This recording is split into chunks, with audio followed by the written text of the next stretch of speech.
akong hiya sa sinabi na ganyan. Kaya siyempre, hindi naman ako masabi na ganyan. Wala pa naman ako napatunay na sobrang daming tawa talaga. Yung mga kaibigan ko naman, sila Madam Darla, sila na nagsabi-sabi ng ganyan. Pero sobra akong happy kaya hindi naman pwedeng na hindi ka ma-happy para ka naman sino. Pero, para sa akin, parang, siyempre, dami ko pang padadaanan ng mga butas bago pa makamit yung mga ganyan. Pero thank you so much sa mga nagsasabi, I love you all. Pero ako, nahiya ako ba? Kasi baka may hindi mo magsabi, hindi naman pwede, baka magalit sila. So, sorry na lang ang masasabi ko din sa iba. Na gano'n. Ito pa nga, kasi ina nyo rin.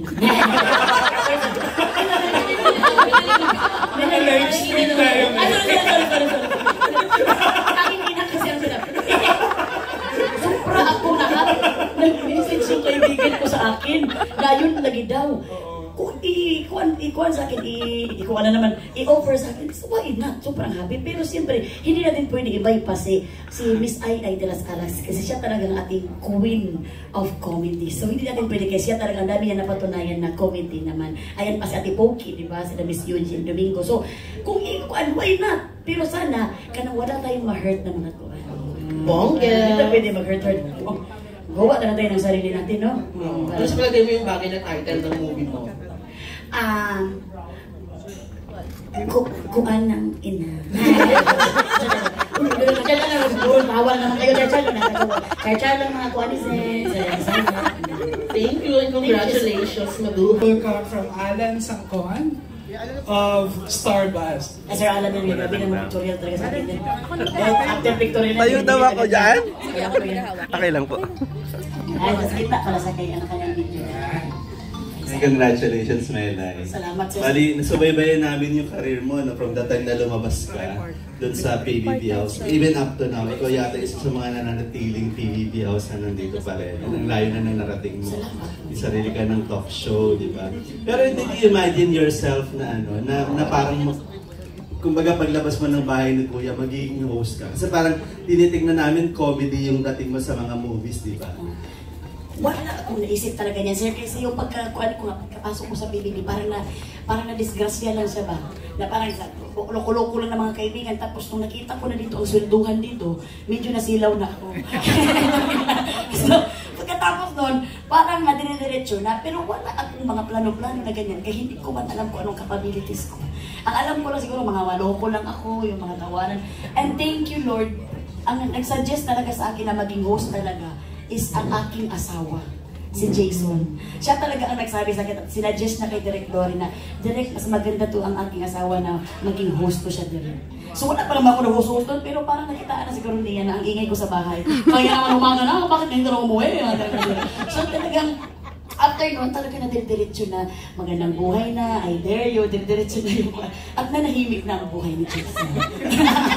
Kasi hindi na sa bahay nagdadala. Sa host na ako, hosting lang ako nagdadala.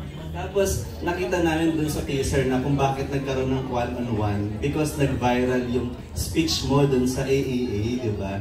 Ano ba yun? Parang malaman lang namin, pre-prepare mo ba yun? Or parang spontaneous lang na lumalabas sa'yo yung speech na yun? Kung sasabihin ko na pinipare ko yun, baka magmura kayo sa akin. Dahil nakapangit tayo. Hindi kasi yun, ang aking family sa aking pulp studios, sa aking pulp is very lovable talaga sila sa akin. Sila Inang Reyna, sila Madam Kring.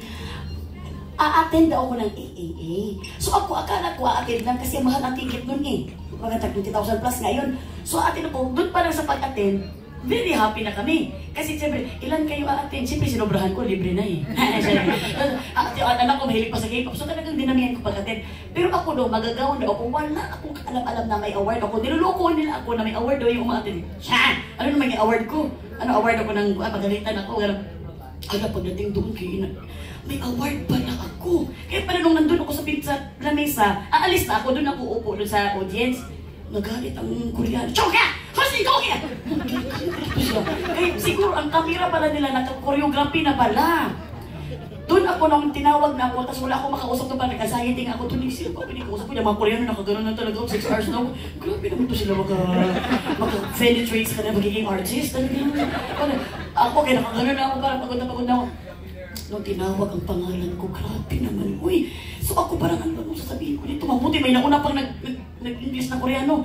Yun ang nasabi ko na, the rest is history na talaga. Hindi ko na kaya yung English ko doon. Pero ang pinaka-sureball ko talaga na talagang mapasalamatan si Lord at ang family ko. At si Lord talaga, si Lord ang nabigay ng award na yun. Wala nang iba. At syempre aking si Inang Reyna, sila Madam Green, thank you so much. Aking pop studio family. You deserve it naman. Pero yung last question ko, parang kasi kumbaga pumapayag pagka nasa pagiging host, di ba? Ano yung gusto makilala ka? Kasi doon best actor, di ba? Parang doon sa movie mo. Mas makilala ka bilang best actress or actor or maging best host. Yan yung gusto mong, kumbaga, choice kung may choice ka. Sobrang salamat, sir, sa iyong katanungan, sir. Pero kung may choice lang ako, sir, no? Sobrang akong kontento kung anong ibigay, kung ano man ibigay sa akin. Kaya ako man, ang plano ko is hindi man best, ang plano man ni Lord ang best. Kaya kung hinayaan ko lang sa plano niya, mas the best yung parang reaction ko eh. So, kung ako sobrang happy na ako sa awarding na yun. Kahit yun na matanggap ko sa buhay ko, hindi ko na talaga in-expect yun eh. Pero kung ano man, kung actor, actress, host, pero baka mas host na lang, no? Kasi nakakaya naman yung actress, ang dami nila mega showing, nila nulo-ulo, nangiyak ako ba yun ang doon. So, baka host na lang. So, thank you, Maylay. Congratulations Salamat, sa your guys. new show. Congratulations. Thanks, Sarah. Thank you. Ay, bakit dito si Mr. Ray Valero? Tsaka lang.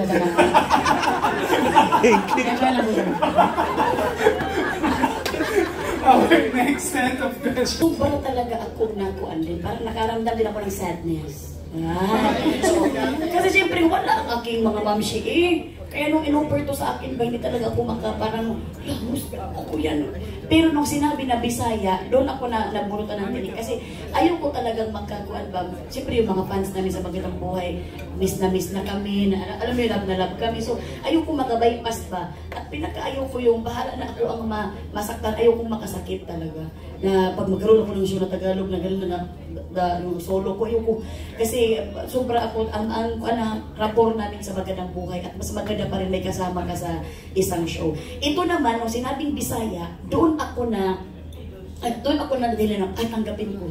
Kasi nga, Bisaya and gusto ko rin talaga na marami ding mga Bisaya na matutuwa, na talagang yung Bisaya show nilagay na sa national.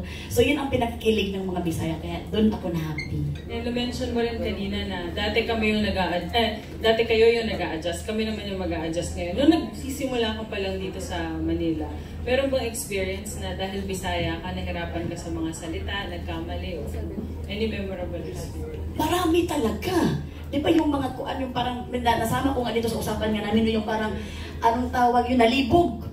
Yung sa taxi. Sabi ko, kuya, dyan, nalibog, dyan, kuya. Sabi niya, first mo ko dito sa Manila. Sabi niya, ha? Saan ba dito? Kuya, nalibog na ako sa iyo. So, kasi, ang driver naman, ang mukha nito, nalibog na ako.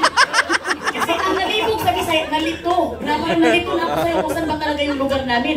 Kasi sabi ko pa, nalibog ako sa'yo, pero natakot yung driver ko. Ituro ko na lang kung nasaan. So, yun yung mga Bisaya ba na, alam mo yung minsan hindi mo talaga maiwasan. Kasi dito sa inyo, ang kuan sa inyo, ang langgam sa inyo, nasa lupa pa. Sa Bisaya, nasa kuan na.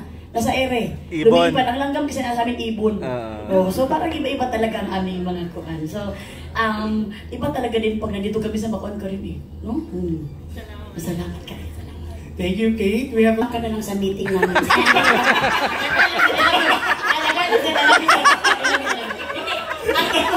Itong aming kuan namin, nalatag ko siya, sir. Bali, it's all about happiness. Yung, hindi, ikaw minsan pag may usapan, iiyak ka, di ba? Pero dito, kailangan mabawi to ng iiyak ka sa tawa. Kasi para bang, kumbaga yung pag-usapan natin, yung buhay mo, reminisce, ito kasi mga artista na ito yung parang very famous na nito, mga artista, celebrity ng mga Bisaya, ito, famous na. Minsan kasi baka, ang relaxation na lang nila yung interview na Bisaya. So para sila nagpamassage, para sila nakipagpintuhan sa kanilang auntie ba? Ay, kamusta naman ka dyan, auntie? Yung parang tapos, pag yung parang may sundutan na parang iyakan na, talagang kailangan talaga babawig na tatawa talaga itong ating mga celebrity ng mga Bisaya. It's all about life.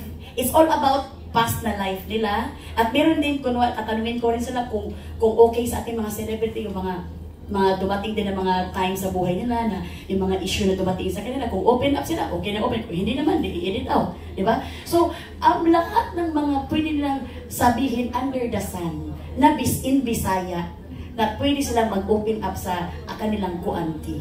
Yun ang aming pag-uusapan dyan. Okay, so